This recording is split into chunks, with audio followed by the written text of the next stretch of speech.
When we look at the dynamic in sensuality and sexuality, let's just say men had the permission for more of it in their own life for centuries.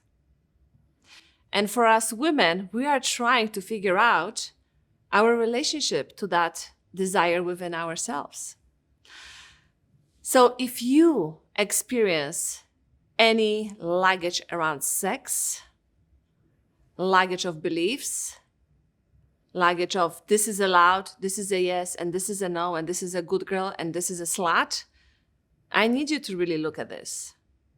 Because if I would ask you, how of a great lover are you? How would you rate yourself? Are you so comfortable in your body and your pleasure, and you know which points of touch and what type of touch makes you scream out, or you have no clue? And by the way, screaming is so inappropriate because that's what we are told as well. So as a woman, really ask yourself, how great of a lover am I? And what is really stopping me from becoming a better lover? And by the way, do I really have time for it? Between the kids and work and household and family and all the birthday parties? Like, why does that even matter? Because I feel it's such a pity when I hear a woman say, I can go without. I can go without. It doesn't really matter, it's there or not. But when I ask why would you go without? Well, I have goals to meet and new accomplishments to achieve. And I'm literally floored. But this is how a lot of us think. We think that this sensual part of us doesn't even matter. Like, what's the point? What's the point? And the point is that pleasure itself is valuable for the feelings of aliveness as a woman. So take a piece of paper and just meditate on, do I express myself in bed to my partner or to all the men I've been with? Did I tell them what I enjoyed? Do I even know what I enjoy? How much do I experiment with myself in play? And I'm talking about monogamous relationships. You, of course, do whatever you want, you know. But if you are in a monogamous relationship, how do you keep it still spicy? How do you still keep it going? And how can you recognize where there's opportunity for growth and where you are blocking yourself? Where did we get this thing that is like, there was like an era where we thought it was attractive that a woman could do everything. Like, I even remember being in front of a man and being like, no, I can pay for it.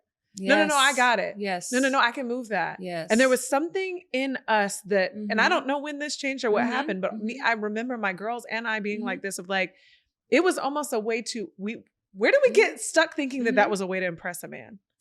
Well, you don't want to be a burden. I'm yes. sure. You don't want to be a burden. Look at me. I'm different.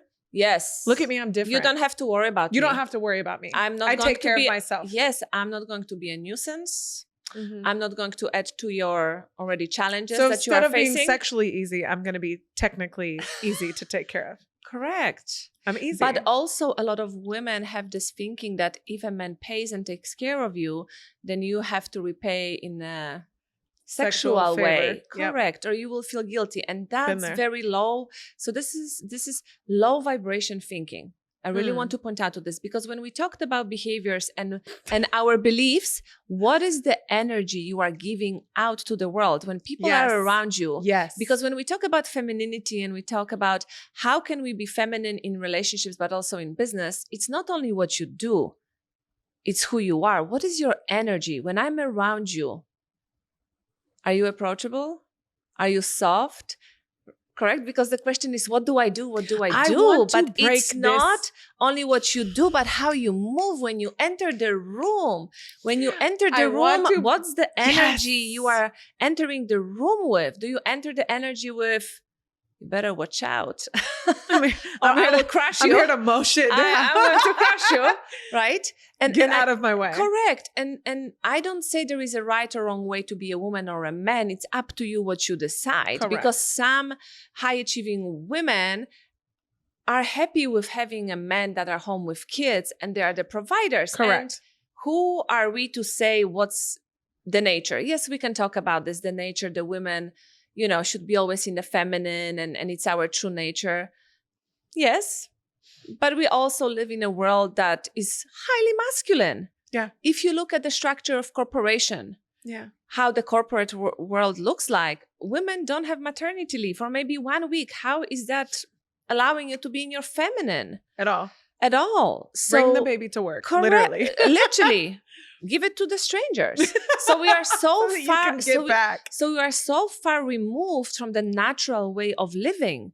We used to go to bed when the sun went down. Correct. Mm-hmm. From the natural cycles, we are very far removed in this very new way of living. And we've created this. We always think the more we evolve and create, let's create a lamp. Great. Now we go to bed past our natural bedtime. So we are trying to create this feminine and masculine energy between men and women and within ourselves as women, because we do need masculine energy. I still need to be able to take care of my children, get them on time to school. And there are things I need to be really focused on and on time and in the containers. Correct. But let's not be foolish that as we are doing this, it is challenging because it's challenging the whole system. It's challenging the whole system when we live in a society when it's okay to work 24/7 and be told hustle, hustle, hustle. And I don't say don't do that. But also, if you are told sleep 3 hours a day and you can function, no, you can't. Some people might, but not many of us can function. We burn out. So when we really look at what is the challenge of the modern woman who wants it all,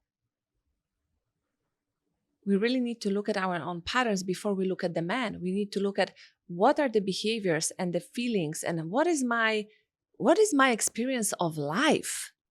How am I feeling in my own life? Do I feel constantly rushed? Do I feel constantly like I'm going from one thing to another? Do I feel anxious? Do I feel like I'm in a constant feeling state of stress? Because am I living intentionally? And that's hard for people to see, because if that's your autopilot, how do you even see that?